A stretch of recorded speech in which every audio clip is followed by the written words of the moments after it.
El pueblo que se alza en la lucha, con voz de gigante, gritando adelante. El pueblo unido jamás será vencido. El pueblo unido jamás será vencido.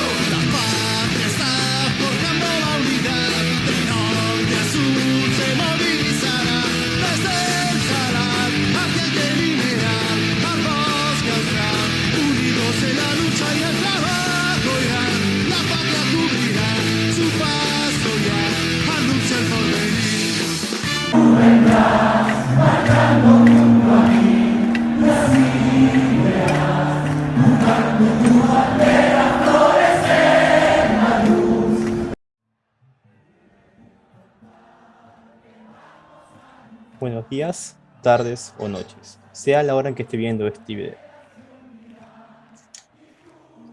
Le pido su total atención. Escrituras, sinfonías, obras de arte. En el mundo hemos visto nacer grandes artistas que han logrado la gloria con sus obras de arte.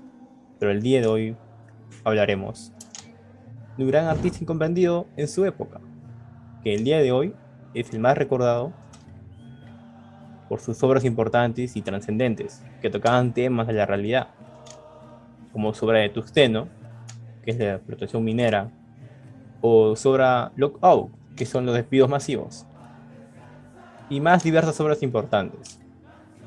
Seguro ya saben de quién les estoy platicando.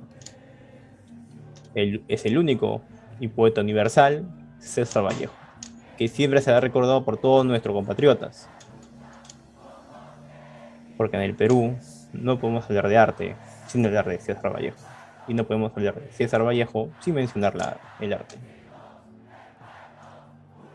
El día de hoy, con mis compañeros de la Universidad César Vallejo, hablaremos y analizaremos una de sus obras más importantes y recordadas, que fue traducida del francés al español. Es una obra que ya mencioné anteriormente, que es Lockout. Dicha obra que habla sobre los despidos masivos, como he mencionado. Pero ahora se describirá con lujo de detalle lo que pasó en aquella época. Conozcamos más de él. Lockout es una obra que se adapta a nuestra realidad. En 1929 se desató una crisis económica mundial que tuvo como origen en Estados Unidos por la caída de la Bolsa de Valores de Nueva York. Poleskis 2000 refiere que al llegar esta crisis a Francia también hubieron despidos masivos, con las consecuentes huelgas y manifestaciones por parte de los obreros. Al igual que Vallejo, también era partícipe de ello, ya que veía y vivía en carne propia la dura realidad de aquellos obreros y también la escasez de alimentos, la corrupción, las diferencias entre las clases sociales del capitalismo y del proletariado. En aquella época, que hasta hoy en día son hechos que suceden lamentablemente. Esta obra teatral fue redactada en 1930 por el poeta César Vallejo. Él tuvo una inclinación política socialista, ya que se puede observar claramente en la mayoría de sus obras. Tal es el caso de Lockout, en la cual él denuncia los abusos de las clases sociales, del capitalismo y de los funcionarios corruptos. Los hechos acontecen en una fábrica metalúrgica. Un rumor tiene intranquilo a los obreros. La crisis ha mermado en la economía de varios países, causando desempleo y cierre de fábricas en varios lugares. De pronto entra el vigilante acompañado de un obrero, el cual tenía un letrero. Se confirma la noticia, decían los obreros, se confirma la noticia. Ahí está, ahí está. Lucan, Lucan. No, abajo, abajo es Lucan.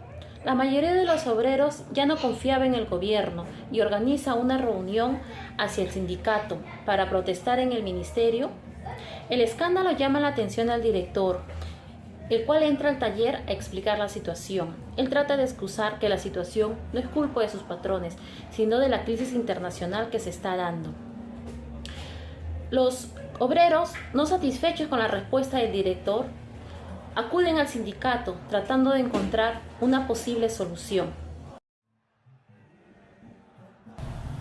Escena 2. Tienen lugar entrevistas en el Ministerio de Trabajo. Primero entra el ministro y los empresarios, que quieren cerrar alguna de sus fábricas y disminuir el salario de los obreros. El ministro, que es socialista, quiere ayudar a los obreros, pero uno de los capitalistas lo amenaza con hacer protestar unas de las letras que el ministerio debe. Es de esa manera que los empresarios lo obligan a hacer todo lo que ellos desean. En la reunión de los industriales, con los 3 delegados de los obreros, un empresario, Lech Black, tomando aparte al delegado 1, Duplessis, trata de comprarlo con dinero, pero este no acepta, entonces lo amenaza con la cárcel. El delegado 1 no se vende, sale abruptamente y se va a reunir con los otros delegados. En la fachada de la planta baja del edificio del Ministerio de Trabajo, allí los obreros esperan los resultados de la reunión. La tercera escena habla sobre la discusión en el sindicato. Esto ocasiona la decisión de irse a la huelga. ¿Y esto por qué? En la anterior escena, los obreros estaban ansiosos, esperando la respuesta de los delegados, y en esta escena, en la Asamblea General del Sindicato, era todo un alboroto. Vallejo lo llamó la atmósfera bastante desorden. Todos estaban impacientes por el resultado que obtuvieron los delegados en la entrevista. La masa dice: son las 5, ¿hasta qué hora demora la sesión? Comenzaron la incertidumbre sobre los 3 delegados, y los empresarios, con las declaraciones de Luis, se dieron cuenta del fracaso de aquella entrevista y decretan la huelga general, ya que con una lucha eficiente se llegaría a una gran victoria, siendo motivada por el director de la asamblea. Todos a la huelga, coraje, colegas, la clase obrera, que viva la clase obrera. Bueno, en la escena 4 muestra la represión de la huelga por parte de los policías y el sufrimiento de los obreros y sus familiares. Reina una atmósfera de pánico y muerte. Bueno, ahí es donde los obreros siguen luchando, ya que ellos tenían grandes necesidades. Continúan con los enfrentamientos, causando momentos basados principalmente en dolor, ¿no? Bueno, los policías solo se dedicaban a golpear a los obreros en plena huelga, y quienes podían se salvaban corriendo. Mientras tanto, los dueños de las fábricas, que deben de estar cerradas absolutamente, están a un cabaroteo acompañados de copetineas, derrochando su dinero en juegos bastante vulgares. Y bueno, la escena termina donde el asesinato del guardián por parte de la policía, ya que el policía había descubierto que el vigilante era un soplón. Y por último viene la escena 5. Bueno, en esta escena nos relatan que los obreros, después de toda la marcha por el abuso, logran obtener el triunfo, y con ello la fábrica ya no será clausurada. Asimismo, ya no serán disminuidos los salarios, y será igualitario para todos. Y con esto nos termina haciendo referencia que evitemos un paso más hacia una revolución soviética. La clase trabajadora siempre ha sido la que mantuvo todos los sistemas a lo largo de la historia, a pesar de que de estas siempre fueron oprimidas por sistemas tiranos. Gracias a las inmovilizaciones gremiales se lograron cambios increíbles en la vida, sobre todo en los derechos de los obreros. Estos cambios estuvieron presentes en diferentes aspectos, por ejemplo, aspectos sociales, aspectos políticos y aspectos económicos. Además, impulsar el inicio de próximas revoluciones. Un ejemplo es ello de la protesta que convocó la Federación Estadounidense del Trabajo con la única finalidad de exigir 8 horas diarias de trabajo laboral.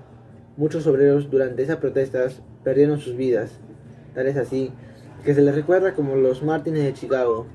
Gracias a todas esas protestas, los obreros de hoy en día tienen los mismos derechos y las mismas oportunidades que todas las personas. Es un hecho sin la intervención de las inmovilizaciones gremiales, la vida que hoy posee los obreros no sería la misma. Incluso el tiempo laboral sería más y no como el mismo de antes, pues eran demasiado. Sus derechos seguirían tal como estaban antes de la protesta del 1 de mayo, sin ser escuchados, pero más graves, aún siendo vulnerados.